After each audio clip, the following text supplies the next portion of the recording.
Have you ever walked into a room and felt like you didn't belong, not because you were unworthy, but because your spirit was vibrating at a completely different frequency? Have you ever felt the invisible heaviness of others' unresolved pain clinging to your skin like fog, even before anyone spoke a word? Have you ever sensed that something is off in someone's smile, that their energy is not congruent with their words? And your soul recoils before your mind even understands why. If you've experienced this, I invite you to comment. Because what you feel is not insanity, it's resonance, and it's one of the signs that you are living at a higher vibrational state than those around you. When I speak of vibration, I do not mean it in a merely esoteric sense. I refer to the psychological and spiritual frequency of one's consciousness, how open, integrated, and harmonized it is with the deeper rhythms of the self. A highly vibrational person is not simply someone who meditates or speaks kindly. It is someone whose internal world has undergone transformation. It is someone who has walked through their own shadows, integrated their darkness, released false identities, and aligned themselves with truth, not merely as a concept, but as a lived reality. These individuals often feel strange in the world. They are not better, but they are more aware, and awareness has a price. It makes the subtle unbearable. It makes the dishonest intolerable, and it makes the ordinary feel sacred. But this shift is not understood by most. In fact, many who awaken to their higher vibration often wonder if they are becoming too sensitive, too intense, too disconnected. They are not. They are simply attuning to a frequency that the collective has not yet normalized. So what do highly vibrational people experience that others do not? First, they experience the world through sensation before cognition. While most people rely on logic to interpret their environment, high vibrational individuals feel their surroundings as a texture. They walk into a space and are hit by an emotional climate that their body registers long before their brain interprets. They feel the tension in a conversation others think is casual. They sense the unresolved pain behind a smile. They are tuned to frequency, not just form. Second, they are allergic to inauthenticity. Not in a judgmental way, but in a physiological one. The moment someone speaks from a mask, their body reacts. They feel tightness, pressure, sometimes even nausea. It's not because they are rude, it's because their system is so attuned to truth that falsehood feels like poison. They don't need evidence, they feel energy, and energy never lies. Third, they have a deep aversion to environments that drain rather than restore. Crowded malls, corporate offices, conversations steeped in gossip. These places leave them depleted, not because they are weak, but because they are no longer armored. They have let go of defenses that once helped them survive, but also blocked them from feeling. Now they feel everything, and their body, wise as it is, pulls them away from what is misaligned. Fourth, they experience time differently, or there is less urgency, less obsession with control. Because they are no longer living in survival mode, they are able to dwell in presence. They can sense the subtle rhythms of life, the synchronicities, the nudges, the pauses, and they begin to trust them. This doesn't mean they become passive. It means they begin to work with time rather than against it. They flow with life rather than forcing it. Fifth, they begin to attract both admiration and projection. Their presence often triggers others not because they are doing anything wrong, but because their energy reflects back what others have yet to face.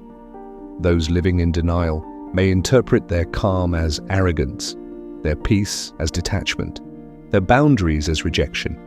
This can be painful, especially when they are misunderstood by those they love. But over time, they learn that being misunderstood is not a failure. It is often a confirmation of authenticity. Sixth, they begin to crave solitude, not out of loneliness, but because silence becomes sacred. In solitude, they recalibrate, they process, they feel, they hear their own soul more clearly. While others fear being alone, they begin to cherish it. It is not a withdrawal from life, it is a returning home.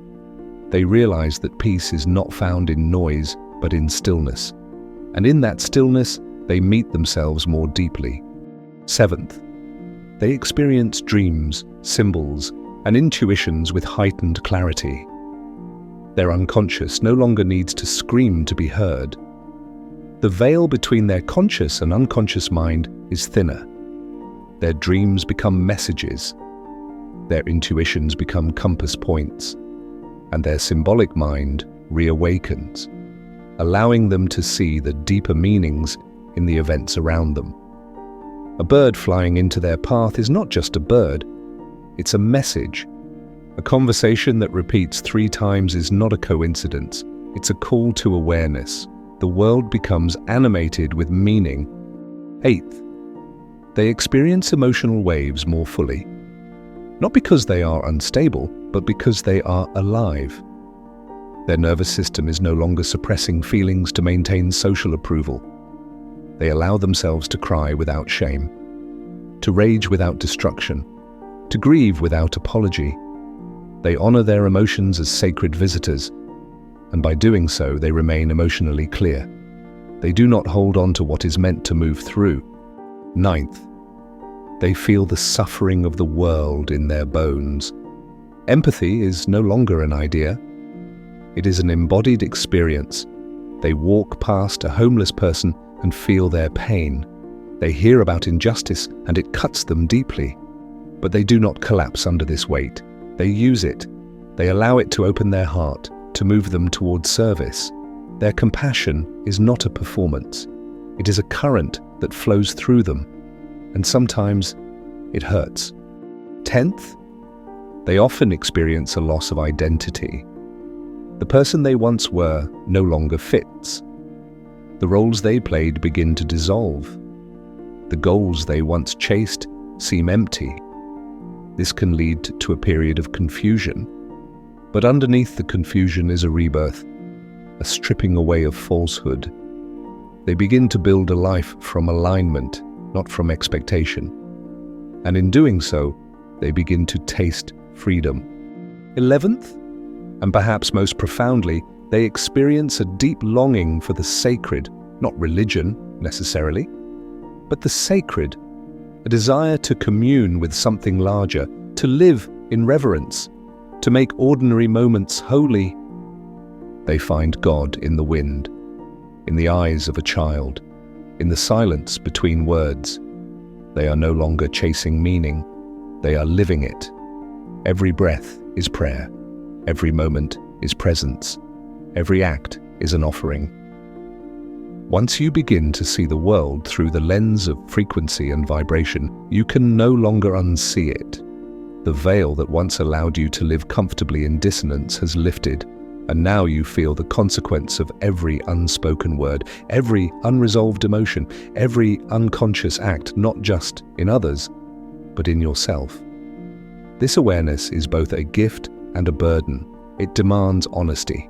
It requires clarity, and it calls for the courage to let go of anything that no longer resonates with your truth, no matter how familiar or comfortable it once was. Highly vibrational people are not superior. They are not exempt from pain. In fact, they often suffer more deeply because they are more present. They do not numb, they do not bypass, they do not pretend. Instead, they choose to stay awake, even when the weight of the world tempts them to close their eyes. They feel deeply. They care profoundly. And because of this, they walk through life both softened and sharpened by compassion, sharpened by truth. But this path is not without cost. There is grief in growth.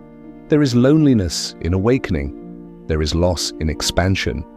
Because as your vibration rises, certain relationships fall away, certain environments become intolerable, certain versions of yourself must die. And that death is not metaphorical. It is real. It is the death of masks, of illusions, of coping mechanisms, of survival strategies that once kept you safe but now keep you small. And in the space that remains, there is often silence, a waiting, a not knowing. This liminal space can feel like emptiness, but it is actually fullness becoming. You are not lost. You are becoming vast. And in that vastness, you will find others like you, not many, but enough. Souls who recognize your frequency. Hearts that speak your language without words. Connections that are not built, but remembered. These are your true companions. You may not meet them right away, but when you do, you will feel the resonance instantly. Highly vibrational people often carry ancestral wisdom. They are the breakers of patterns and the healers of lineages, the ones who say, "It ends with me." This role is not assigned by the world, it is accepted by the soul, and it comes with fatigue, with isolation, with doubt, but also with deep knowing, with sacred clarity, with the kind of peace that cannot be explained, only felt. They are often misunderstood by those who have not yet awakened. Their silence is mistaken for aloofness, their discernment for judgment, their peace for passivity. But they are not disengaged, they are discerning, they are not cold, they are conserving energy, they are not better, they are simply tuned differently. And just as a radio cannot pick up a station it isn't tuned to, and not everyone will understand them, and that is okay. One of the most beautiful experiences high vibrational people share is the return to the body not as an object to be fixed, but as a temple to be revered. They begin to feel the subtleties of energy moving through them. They notice how thoughts impact sensation, how environments shift mood, how food changes frequency. They listen to their bodies not as obstacles to transcend, but as sacred allies on the journey. The body becomes an oracle, a truth teller, a mirror of what is being held or released. They also begin to live more cyclically. They honor the seasons of their soul. They know when to rest, when to create, when to release, and when to receive. They are no longer bound to the linear timeline of society. They move with intuition, not imposition. They understand that not all growth is visible, that some of the most profound shifts happen in silence, in stillness, in the unseen spaces of the soul. Many of them are drawn to nature, not as escape, but as reconnection. The forest becomes church, the ocean becomes ceremony, the moon becomes a companion. In nature, their nervous system relaxes, their spirit remembers, their vibration recalibrates, because nature operates at the frequency of truth unapologetically, rhythmically, and without distortion. These people are also gifted with deep compassion, not the kind that enables or rescues, but the kind that sees and honors. They know the difference between helping and healing, between fixing and witnessing. They hold space rather than give advice. They offer presence instead of solutions, because they understand that transformation is not something you do to someone. It is something you awaken within them. And perhaps the most mysterious thing they experience is the call to serve something greater than themselves. They may not know what it is. It may not take the form of a title or a platform, but there is an inner knowing that their life is not just for them, that their healing ripples outward, that their presence shifts energy, that their integrity is medicine. They live in alignment not just for their own peace, but because they know that every aligned life is a lighthouse for others. If you are one of these people, you may feel tired and you may feel out of place. You may question your path, but I want you to know that you are not alone. You are not broken. You are not too much. You are needed. Your vibration is not a mistake. It is a message, a frequency the world desperately needs. Do not dim to fit in. Do not shrink to be accepted. Do not silence your truth for comfort. You are not here to conform. You are here to awaken. And awakening is not always beautiful.